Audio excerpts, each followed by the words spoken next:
Bismillahirrahmanirrahim. Assalamualaikum warahmatullahi wabarakatuh.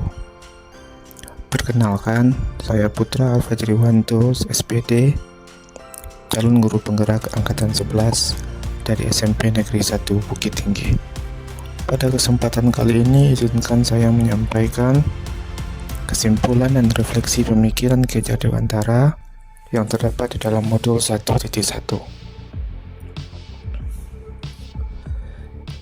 Ki Hajar Dewantara menyampaikan bahwa pendidikan tidak sama dengan pengajaran. Pendidikan menuntut segala kodrat anak, kodrat alam dan kodrat zaman, agar dapat mencapai keselamatan dan kebahagiaan yang utuh sebagai individu atau makhluk sosial. Sedangkan pengajaran hanyalah proses pendidikan dengan memberi ilmu untuk kecakapan hidup anak, lahir dan batin. Ki Hajar Dewantara sering menyengungkan kata-kata menuntun. Seorang pendidik hendaknya mampu menuntun murid berkembang secara utuh agar nantinya dapat memuliakan diri sendiri dan orang-orang di sekitarnya. Sebelum mempelajari modul 1.1 tentang pemikiran Ki Hajar Dewantara, pemahaman saya tentang pendidikan sangatlah dangkal. Saya cenderung menonjolkan aspek kognitif siswa, mementingkan sejauh mana pengetahuan mereka. Di dalam mengajar, saya lebih fokus untuk menuntaskan materi sesuai dengan perencanaan yang telah saya buat, dibandingkan untuk memperhatikan bagaimana karakteristik siswa. Dan saya fokus untuk memberikan materi sebanyak-banyaknya sesuai dengan rancangan agar materi yang telah disiapkan sampai kepada siswa.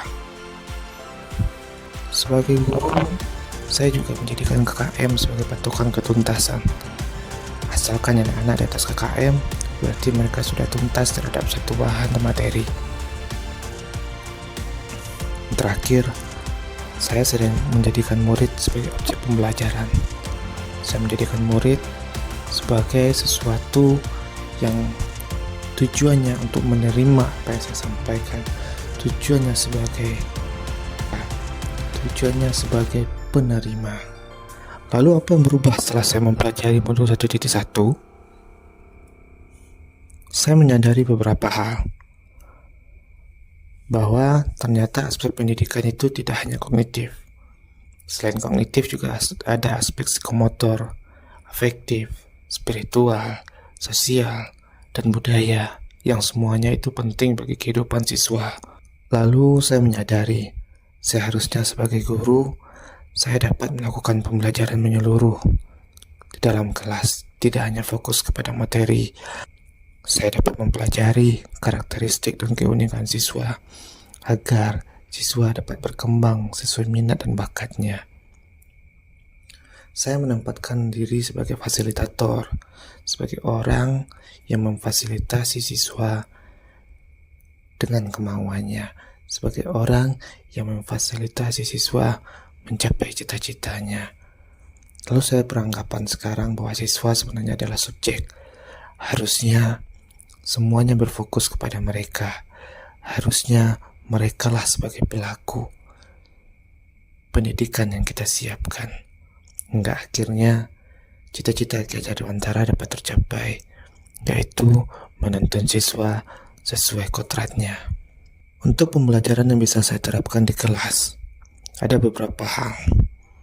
Saya menekankan kepada diri saya untuk merancang pembelajaran inovatif dan kreatif, dan tidak lupa pembelajaran tersebut harus melibatkan siswa sesuai dengan tujuan tadi, siswa sebagai subjek. Lalu saya ingin saya sebagai guru dan siswa sama-sama berpikir kritis, berpikir kreatif, berkomunikasi dan berkolaborasi sesuai dengan tujuan pendidikan abad 21. Dan terakhir, saya ingin memerdekakan anak, memerdekakan siswa. Mereka bebas menyampaikan pendapat mereka, keinginan mereka, tanpa kita patahkan di tengah-tengah opini yang mereka sampaikan. Baiklah, hanya itu kesimpulan dan refleksi yang bisa saya sampaikan di dalam video ini. Terima kasih telah menyaksikan. Assalamualaikum warahmatullahi wabarakatuh.